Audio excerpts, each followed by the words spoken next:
Hello everybody and welcome to another episode of Tech Motoring. On today's episode we're going to be taking a look at this. This is the ORICO Tesla to J1772 charging adapter, so you can charge your J1772 based vehicles at Tesla destination chargers or level 2 chargers. So this is a really cool thing to keep in your car just in case you happen to come across one, and we're going to talk all about this in just a minute. So make sure you hit that subscribe button. Stay tuned. We're coming right back at you.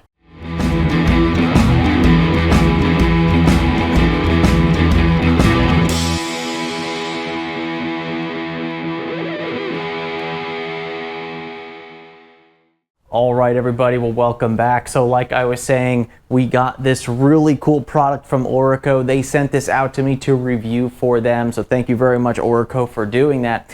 And this is just a standard Tesla to J1772 adapter. There's a lot on the market and they all have a lot of different specs. And the really cool thing about this spec is its maximum amperage capability, which they claim to be 60 amps, which is really, really good.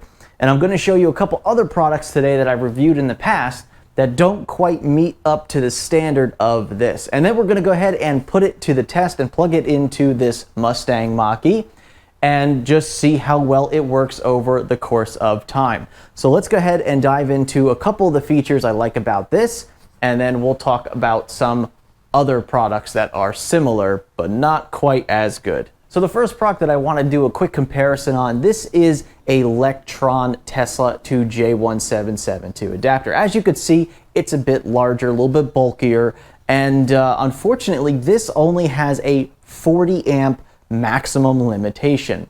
Now, the thing about charging out in the wild is when you come across a Tesla destination charger, you're really not sure what the charging maximum speed is of that charger, unless of course you check things like PlugShare and you see what other people reported.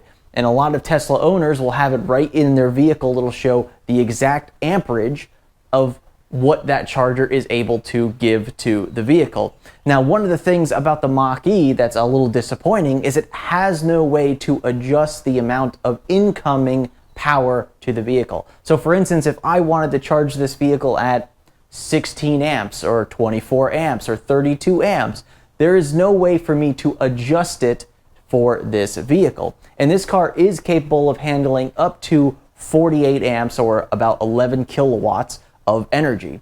So if you pull up to a charger using something like this that is rated for 40 amps and you plug this into a Tesla destination charger that is rated at 60 amps, that means the charger is going to output 60. The vehicle's only going to accept 48, but the weak link is the 40 amp adapter in the middle. And what that can cause is issues with this charging adapter. You can, theoretically, start to damage this adapter, possibly even melting some of the wires internally to it. So when I always recommend, if you're looking for a charging adapter like the ORICO that they sent me, always look for something that's going to have a little bit more headroom when you get to where you need to go. So 48 amps, I believe, is the absolute minimum when it comes to using an adapter to charge your vehicle from an unknown station, let's say. And ORICO went a little bit further than that and has a 60 amp charging rating on this. So it's nice to have a little bit more of a buffer with this 60 amp rating versus something like this 40 amp rating.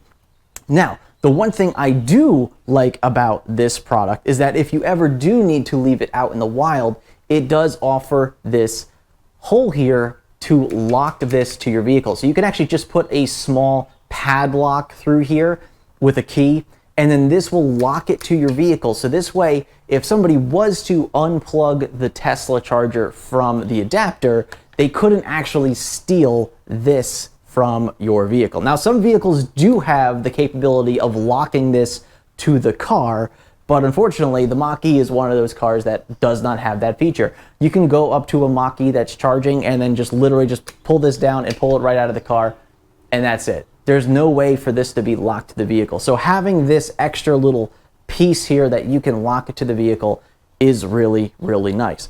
So that's one feature I think is lacking, is a way to lock this to the car in the event that somebody has the audacity to unplug your car and then steal your adapter, which unfortunately will probably start happening more often once people start realizing about these. But anyway, that's the one thing that this has over the ORICO. But other than that, I would definitely take the ORICO because of its higher charging capabilities. Now let's look at one more product that I have to show you. Now, I recently reviewed this product here. No, this is not the ORICO charger. This is the ORICO charger. And as you can see, they are very similar. I mean, they're pretty much identical. The casing is identical, a couple little different design changes between the two, but overall, these are pretty common on the market nowadays. And the difference between these, even though they look identical, is they don't have the same internals. And even though I can't confirm that ORICO has any better internals than the Shockflow, Shockflow is only rating their charger at about 48 amps, which is once again the bare minimum in my opinion when it comes to charging adapters. So even though you have what's basically the same product, the ORICO rating of 60 amps is significantly better than a 48 amp charger. Really, this is the same product as this, but it's not the same product in the sense where it can handle as much. Anyway, let's get out of the comparison part here and let's jump into the actual charging part. All right, so taking a close look at the ORICO, the one thing that this is rated for as far as IP rating, it's an IP54 rating. So it's a little lower than I would like it to be. I think a 65 is usually pretty adequate. If you're not going to be using this outside, like in the pouring rain or anything like that, you're probably going to be fine. It can take a little bit of water if it happens to be raining outside a little bit. It's probably going to be perfectly fine. But if it's dumping buckets outside of rain, probably best not to use this outside just because of its IP54 rating. An IP65 rating would have been a little bit better. It would have been better for taking a little bit more, direct hits with water, especially like if you're washing your car. Obviously you don't want to wash your car while it's charging, but you definitely don't want to utilize this in heavy water situations. So that's the one thing. Now the other thing I want to talk about is it does have this little lock feature on the bottom of it. And I do like this little lock feature because this is what locks the Tesla connector to the actual adapter itself. So this usually latches to your car like that, and as you can see, it has this little actuation here, a little pin through the center of it where it will lock to your vehicle, and then you just have to push this down to pull it out of your vehicle. That's pretty standard, so nothing special there. But let's take a look at what this lock does. Now this is not a lock in the sense where you can lock it and nobody can get to it. It's just a lock where it holds the adapter in a little bit more snug to the charging handle. So let me grab this mobile connector. And so we just have just a Tesla mobile connector here. And this is just your standard, what you see when you go out to a charger out in the wild. And all you do is you take this charger here, you plug it into the adapter like so. And if you want to take it out, you could just pull it out like that. Pretty simple, as you can see, it comes right out. But if I wanted to be a little more secure, I could plug it in like this, and then I can flip this switch to lock, and now this becomes, well, as you can see, locked in. So that is a good little feature because it is possible that somebody could walk by and possibly just, either pull it out, or maybe they just bump into it and it might loosen a little bit and fall out. So that lock feature is really nice, similar to the Shockflow that I showed you before, has that very simple feature on the back. Still no way to lock it to the vehicle itself, but at least you can kind of securely connect this and it won't just fall out. All right, so now we're going to put it to a little bit of a charging test here. Now I don't unfortunately have a Tesla charger that's rated for 60 amps. I only have my Electrify America Home Station Level 2 charger. It's only good to 32 amps is what I limited it to based on my breaker size and wiring size. So what we're going to do here is we're actually going to, don't laugh, we're actually going to use that with just a Tesla adapter here. So we're actually going from J1772 to Tesla to the Tesla side of the ORICO, which will turn it back into a J1772. Now, this may seem really ridiculous and they won't work, but actually it'll work perfectly fine. Really, all these adapters is just connectors and connections and wiring. That's all these things are. So there's really no difference between just having a Tesla charger and having an adapter from one of these. Now, this Tesla adapter that we got with a Tesla vehicle, that actually is rated for 80 amps. So this is by no way going to get stressed out during this test. I'm just want to plug this ORICO in, and 32 amps, we'll plug it in, we'll see how the car charges, and then I'm going to check this to see if it gets hot at all. I can't imagine it will. If it's rated for 60 amps, this should not even get even remotely warm from, you know, basically the ambient air temperature here. So I'm just going to go ahead and plug this in like so. There we go. We're going to do the little lock mechanism there, and then we're going to go ahead and plug it into the vehicle. All right, so as you can see, the charger is charging. The car is accepting a charge.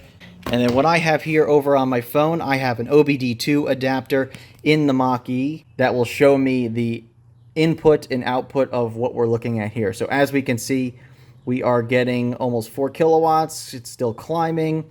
And our input, AC input, is now climbing as well. So as we can see, the internal charger of the vehicle is starting to ramp up and getting that voltage proper to the vehicle. So we are now at 32 amps. As you can see, it's going to stop there.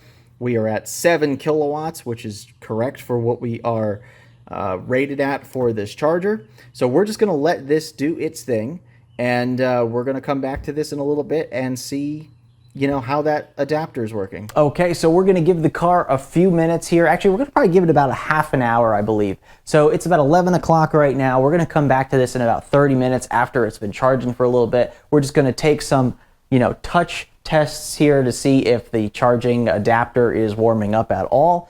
And we'll see how it goes from there. Now, if you're probably wondering, why am I not going out to a destination charger and plugging it into 60 amps or 80 amps or seeing what this is capable of doing? We don't have any really around this area. Unfortunately, anything that is close to this area is usually behind some sort of paywall, like a hotel. You got to pay to use their chargers or something like that. And really, we don't have a lot of that infrastructure in this area for Tesla destination chargers, maybe like 5 or 6 in the area. And a lot of them are rated below 60 amps. A lot of them are actually just like 32 amps, just like my home charger. So we're going to go ahead and give this a few minutes to do its thing. We're going to let it charge up the car, and as it charges up, we're going to see if the temperature is really any different.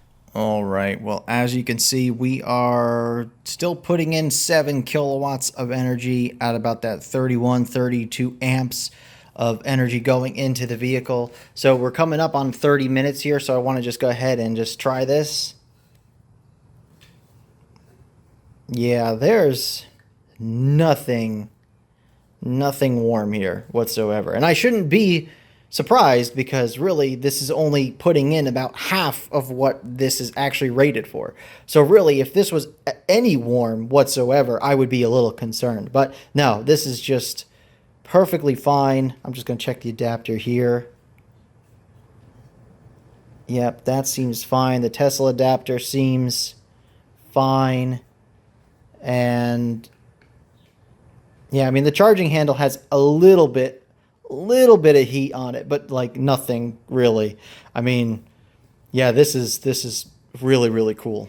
So just a quick update. It's been well over an hour and a half at this point, and it is still not radiating any type of warmth from the adapter whatsoever. Even down here by the handle, the Tesla charger adapter feels fine. And yep, just a little bit of heat on the bottom of the J1772 handle. But other than that, nothing from this, which is good to see. So hopefully none of those components in there are really getting all that hot. But it's not radiating through the handle, that's for sure. All right, everybody. Well, as you can see, the ORICO Tesla to J1772 adapter works really, really well. Now, unfortunately, I haven't been able to put it through its full paces of 60 amps through the adapter. Unfortunately, I just don't have the ability to do that. But this really is a great solution to keep in your vehicle at all times, really, or especially when you're going out on a vacation or a trip.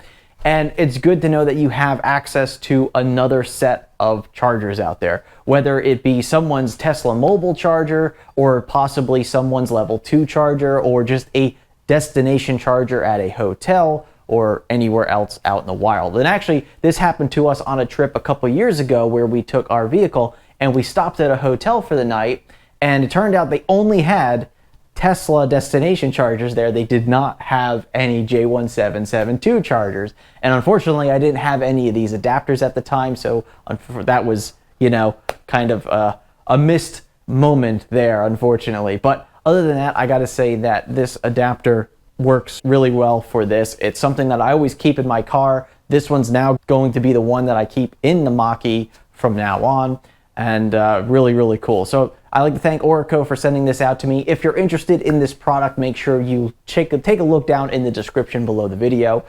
We have the link there where you can order this product. And I'd like to thank you very much for watching. If you're interested, you can follow us on all of our social medias. I'll have those in the description below as well.